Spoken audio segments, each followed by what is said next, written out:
સમાચારોની શરૂઆત કરીએ બનાસકાંઠાથી તો બનાસકાંઠાના ડીસામાં થયેલ ગોજાર અગ્નિકાંડનો મામલો સામે આવ્યો। ડીસામાં બનેલ અગ્નિકાંડનો મામલો સામે આવ્યો। ફટાકડાના ગોડાઉનમાં થયેલ બ્લાસ્ટમાં 21 જિંદગી હોમાઈ।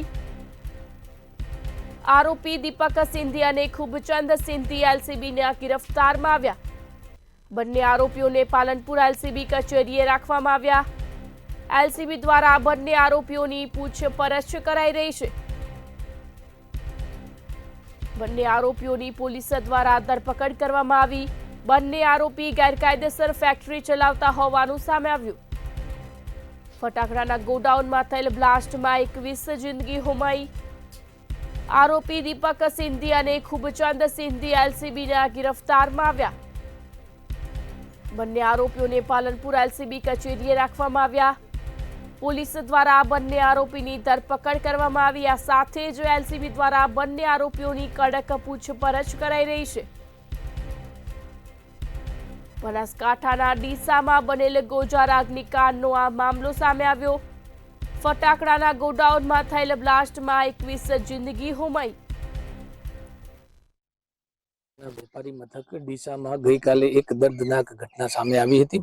ફટાકડાની ફેક્ટરીમાં બ્લાસ્ટ થતા 21 લોકો જીવતા ભૂંજાયા હતા। જો કે આ ઘટનાને લઈ અને સમગ્ર રાજ્યમાં ઘેરા પ્રત્યાઘાતો પડ્યા હતા। જો કે બનાસકાંઠા જિલ્લા પોલીસ વડા અને રેન્જ આઈજી દ્વારા એસઆઈટીની રચના પણ કરવામાં આવી હતી અને અલગ અલગ ટીમો બનાવી અને પોલીસ દ્વારા આરોપીઓને ઝડપી લેવા માટેની તજવીજ હાથ ધરી હતી। જો કે બનાસકાંઠા પોલીસે ગણતરીના કલાકોમાં જ આજે ફેક્ટરીના માલિક હતા પિતા પુત્ર કે જેઓ દીપક મુલાની અને ખુબચંદ મુલાનીને ગણતરીના કલાકોમાં જ રાત્રે ઝડપી લીધા હતા। જો કે અત્યારે આ બંને જે આરોપીઓ છે તેમને બનાસકાંઠા પોલીસ વડાની જે કચેરી છે ત્યાં એલસીબી ઓફિસ આવી છે ત્યાં રાખવામાં આવ્યા છે અને તેમની હાલમાં તો પૂછપરછ હાથ ધરવામાં આવી છે।